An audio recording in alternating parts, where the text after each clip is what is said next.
Hello, good morning dear students. कैसे हैं आप सभी लोग?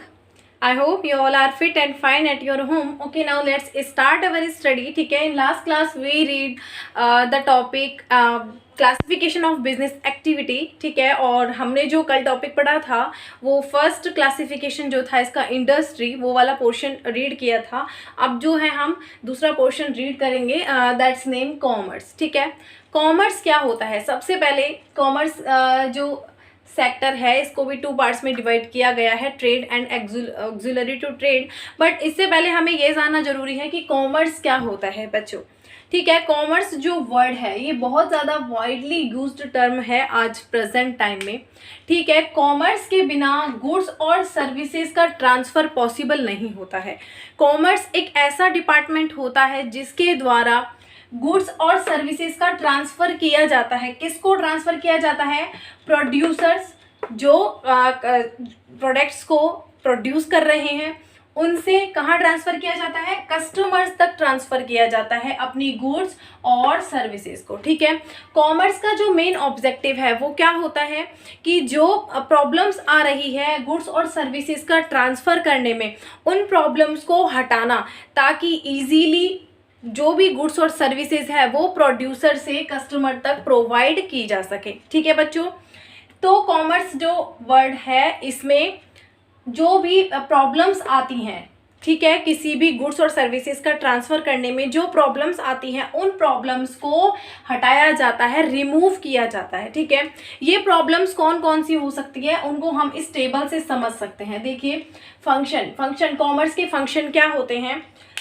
इसे हम कॉमर्स के फंक्शन भी कहते हैं क्योंकि कॉमर्स इन सारी जो प्रॉब्लम्स आती है उनको रिमूव करता है, इसलिए हम इसे फंक्शन भी कह सकते हैं कि कॉमर्स क्या क्या फंक्शन करता है।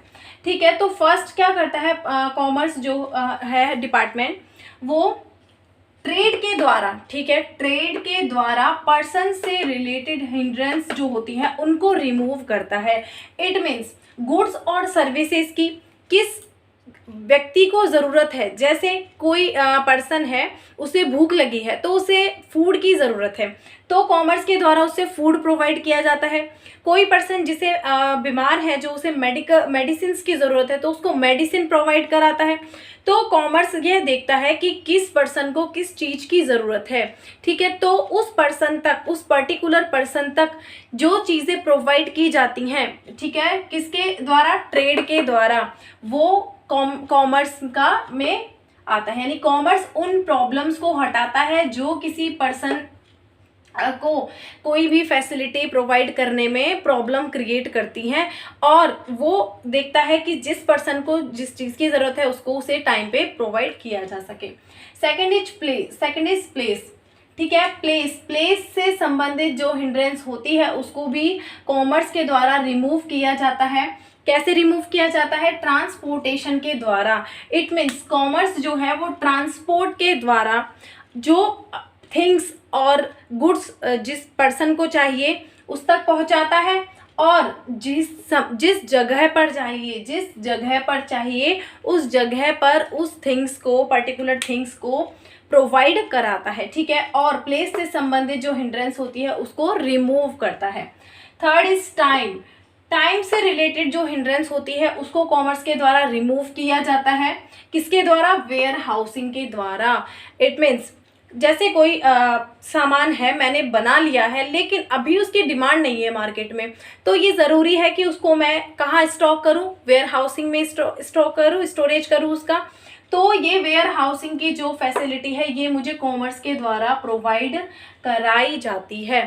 ठीक है बच्चों, फॉर एग्जाम्पल जैसे मैंने जो है कुछ वुलन क्लोथ्स बना लिए हैं, लेकिन वो अभी जो है समर सीजन चल रहा है और मेरे पास बहुत ज़्यादा हो गए हैं वो, तो मैं उनको कहाँ स्टोर करूँगी? वेयर हाउसिंग में स्टोर करूँगी।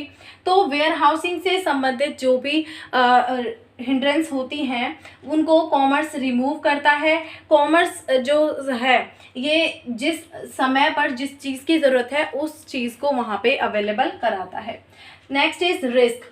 रिस्क का एलिमेंट जो होता है ये हमेशा एक बिजनेस में इन्वॉल्व रहता है। मैंने आपको जब पढ़ाया था इसकी कैरेक्टरिस्टिक्स बिजनेस की तो भी बताया था कि रिस्क का एलिमेंट हमेशा जो है इन्वॉल्व रहता है बिजनेस में।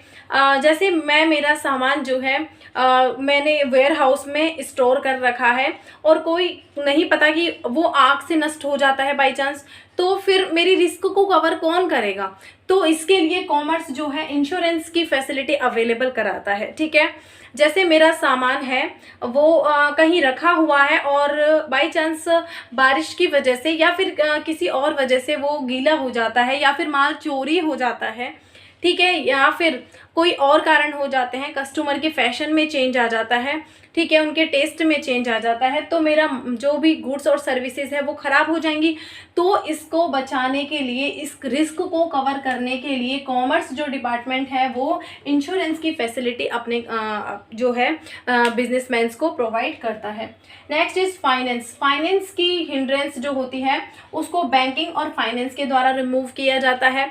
जैसे मैं बिजनेसमैन हूँ, मुझे किसी को पेमेंट करना है, मान लो मुझे किसी को 1 अगस्त को पेमेंट करना है, ठीक है, लेकिन अभी मेरे पास पैसे नहीं हैं, ठीक है, वो मेरे पास पैसे आएंगे 5 अगस्त को, लेकिन मुझे 1 अगस्त को पेमेंट करना है। मैंने सोचा कि किसी रिलेटिव या फैमिली मेम्बर से पूछती हूँ, उन्होंने भी हेल्प नहीं की, ठीक है, तो इस सिचुएशन में मेरी कौन हेल्प करेगा? बैंक करेगा। वो ओवरड्राफ्ट के द्वारा मुझे पैसे देगा और मैं उसको जो है मनी का पेमेंट कर पाऊंगी। दूसरा, अगर मैं चाहती हूँ मैं कोई बिजनेस स्टार्ट करूँ लेकिन मेरे पास पैसे नहीं है, मैं जाती हूँ अपनी फैमिली और रिलेटिव्स के पास कि मुझे थोड़ा फाइनेंस चाहिए, आप दे दीजिए, लेकिन वो बिल्कुल मना कर देते हैं। तो ऐसी सिचुएशन में कौन मेरी हेल्प करेगा? बैंक और फाइनेंस मेरी हेल्प करेंगे।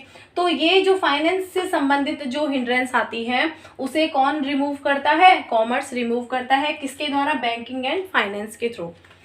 Next is information. इंफॉर्मेशन से संबंधित जो भी हिंड्रेंस होती है उसको एडवर्टाइजमेंट के द्वारा रिमूवल किया जाता है। जैसे मैंने कोई न्यू प्रोडक्ट्स जो है प्रोड्यूस किया, लेकिन अगर कस्टमर को उसके बारे में इंफॉर्मेशन नहीं होगी तो वो उसे कैसे परचेज करेंगे? ठीक है, मैंने कोई डिफरेंट टेक्नोलॉजी से कुछ अच्छा सा कुछ यूज़ किया और एक अच्छी सा प्रोडक्ट प्रोड्यूस किया, लेकिन कस्टमर्स को उसके बारे में नॉलेज ही नहीं है, तो वो क्यों से परचेज करेंगे? तो यह बहुत ज़रूरी है। अगर मैं मेरी सेल को ग्रोथ करना चाहती हूँ, अपने बिजनेस को ग्रोथ करना चाहती हूँ, तो ये बहुत ज़रूरी है कि मैं मेरी सेल को इंक्रीज़ करूँ। और सेल को इंक्रीज़ करने के लिए यह बहुत ज़रूरी है कि कस्टमर के बीच में मेरी जो भी प्रोडक्ट है उसकी इंफॉर्मेशन होनी चाहिए। तो उस इंफॉर्मेशन की जो नॉलेज है वो किसके द्वारा दी जाती है कस्टमर्स को? एडवर्टाइजमेंट के द्वारा। यानी एडवर्टाइजिंग जो है ये इंफॉर्मेशन से संबंधित हिंड्रेंसेस को रिमूवल करता है ताकि बिजनेसमैन जो है ग्रोथ कर सके। तो कॉमर्स में ये जो है फंक्शंस कॉमर्स के, ये किसी भी बिजनेसमैन को हेल्प प्रोवाइड करते हैं ताकि वो पर्सन से संबंधित, प्लेस से रिलेटेड, टाइम से रिलेटेड, रिस्क से रिलेटेड, फाइनेंस से रिलेटेड एंड इंफॉर्मेशन से रिलेटेड जो हिंड्रेंस हैं उनको रिमूवल कर सके। किसके द्वारा? Through trade, transportation, warehousing, insurance, banking and finance, advertisement. ठीक है, इनके द्वारा जो हिंड्रेंसेस आती हैं उनको रिमूव कर सके और जो है अपने मार्केट में सर्वाइव कर सके एंड ग्रोथ कर सके। ओके स्टूडेंट्स, तो आज हम इतना ही पढ़ेंगे इस पार्ट में। कल हम जो है पढ़ेंगे इसके जो इस कॉमर्स है इसको भी 2 पार्ट्स में डिवाइड किया गया है, ट्रेड और ऑक्सिलरी टू ट्रेड। ठीक है, इसको हम नेक्स्ट क्लास में पढ़ेंगे। तब तक के लिए students be safe, stay home, take care, good bye.